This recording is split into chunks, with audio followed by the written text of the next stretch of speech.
Hey, what is up guys? So Clash of Rebellion sneak peek just took place this weekend, and you might be wondering, what are the good cards out of this set? What am I looking to pull out of the booster packs or trade some of my friends or some of the people that go to my card shop for?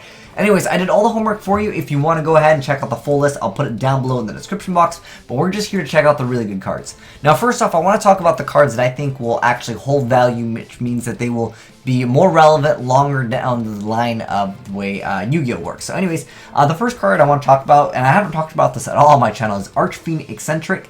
It's got a really amazing pendulum effect that you can target one other spell and trap card on the field to destroy both it and this card. You can only activate its effect once per turn. So the main point of it is that you can basically put it in the pendulum zone, you're going to pop something that they have, and then it goes back to your pendulum zone. Plus it also acts as a scale, so it's very good for that aspect.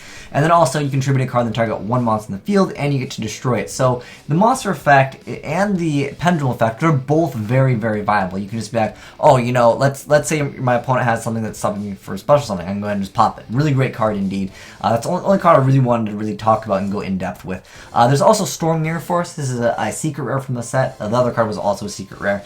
This one it bounces back everything when your opponent monster declares an attack. You return all face-up attackers and monsters your opponent controls in hand. It's kind of nice because sometimes destroying things isn't always viable in the game.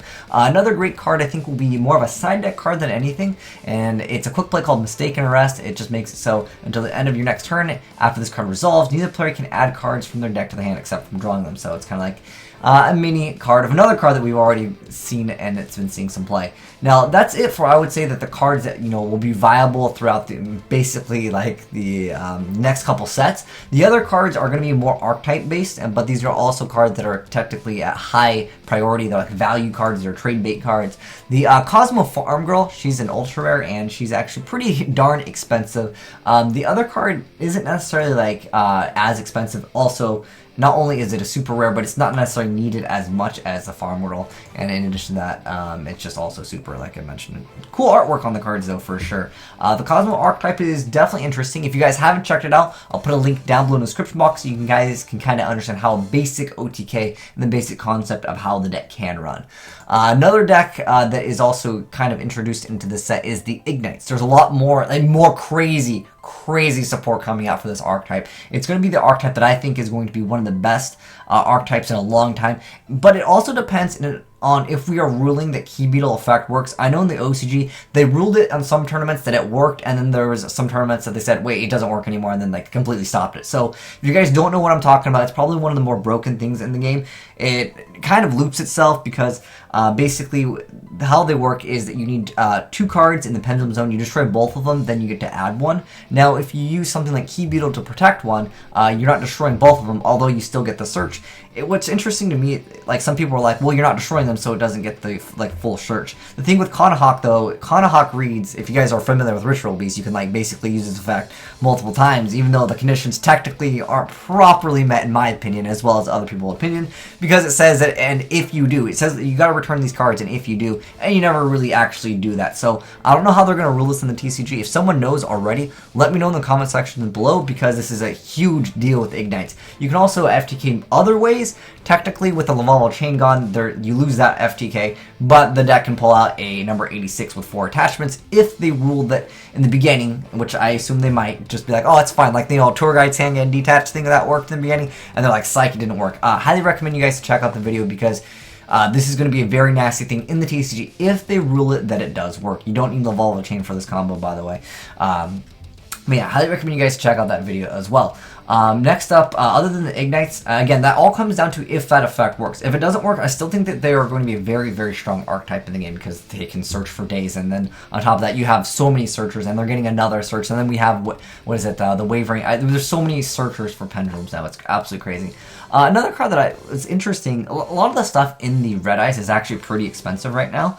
Not counting the super rare cards, but like the cards of the Redstone, as well as the Red Eyes Flare Metal Dragon, these are pushing like 30 bucks. I know it's because sneak peek, but I feel like these are one of those like fan favorite cards that even if the deck isn't good, they'll still kind of be expensive, but I don't think that they're going to hold their value. They're definitely going to go down in price, but I still think that there are people that will want them regardless if they are good or not. And this card technically will hold its value a little bit better because you don't have to play this in everything. This card is still technically a very strong card, and it's just 2 level 7 monsters. I think that this is going to maybe go up in price later on down the line once we get some more Chaos Dragon support, and it also comes down to if the new Chaos Dragon support is going to support rank 7s again.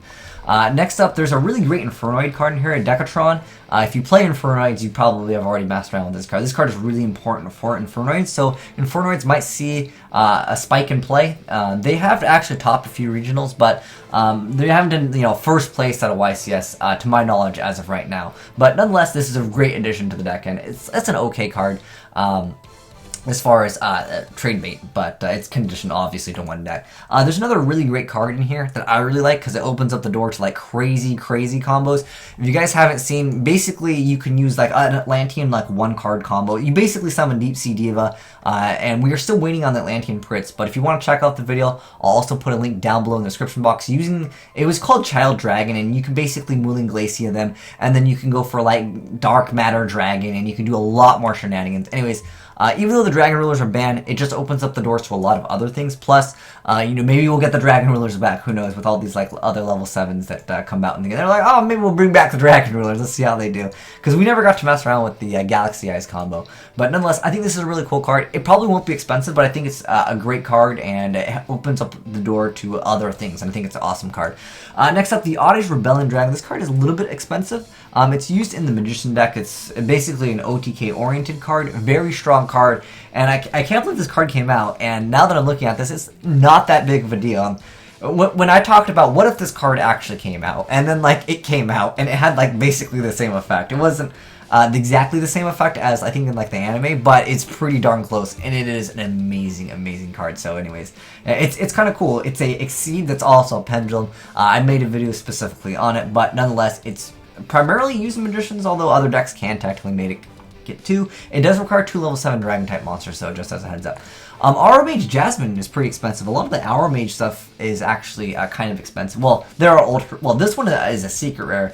The other one, the Rosemary, that one is an ultra, I believe.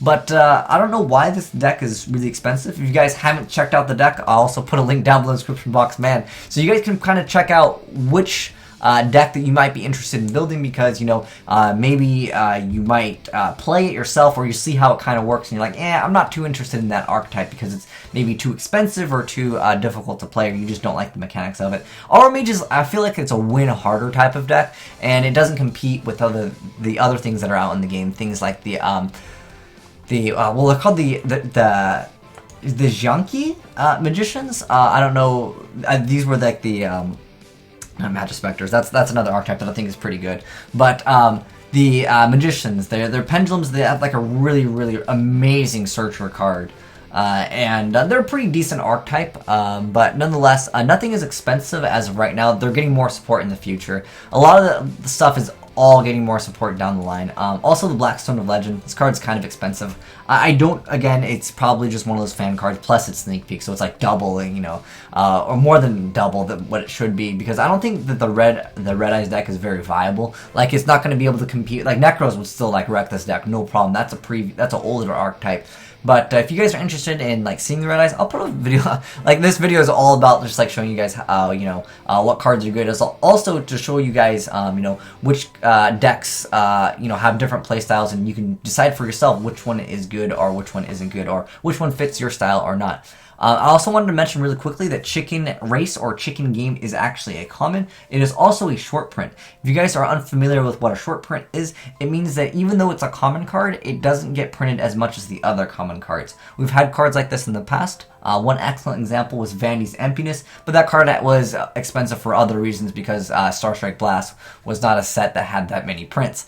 And also, due to that, not only did the set not have that many prints, but it was also a set where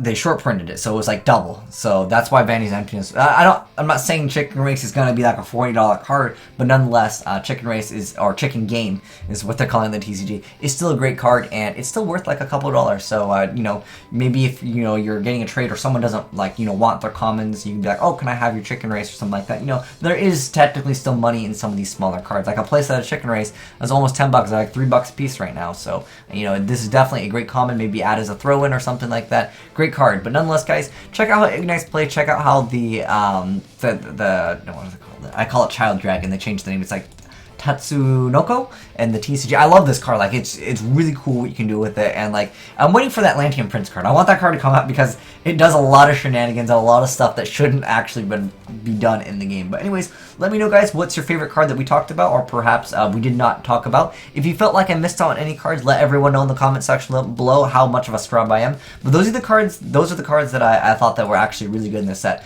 To me, the best card in the set, like if I could pick one card that I think is the best card in the set, I'd have to go with Archfiend Eccentric.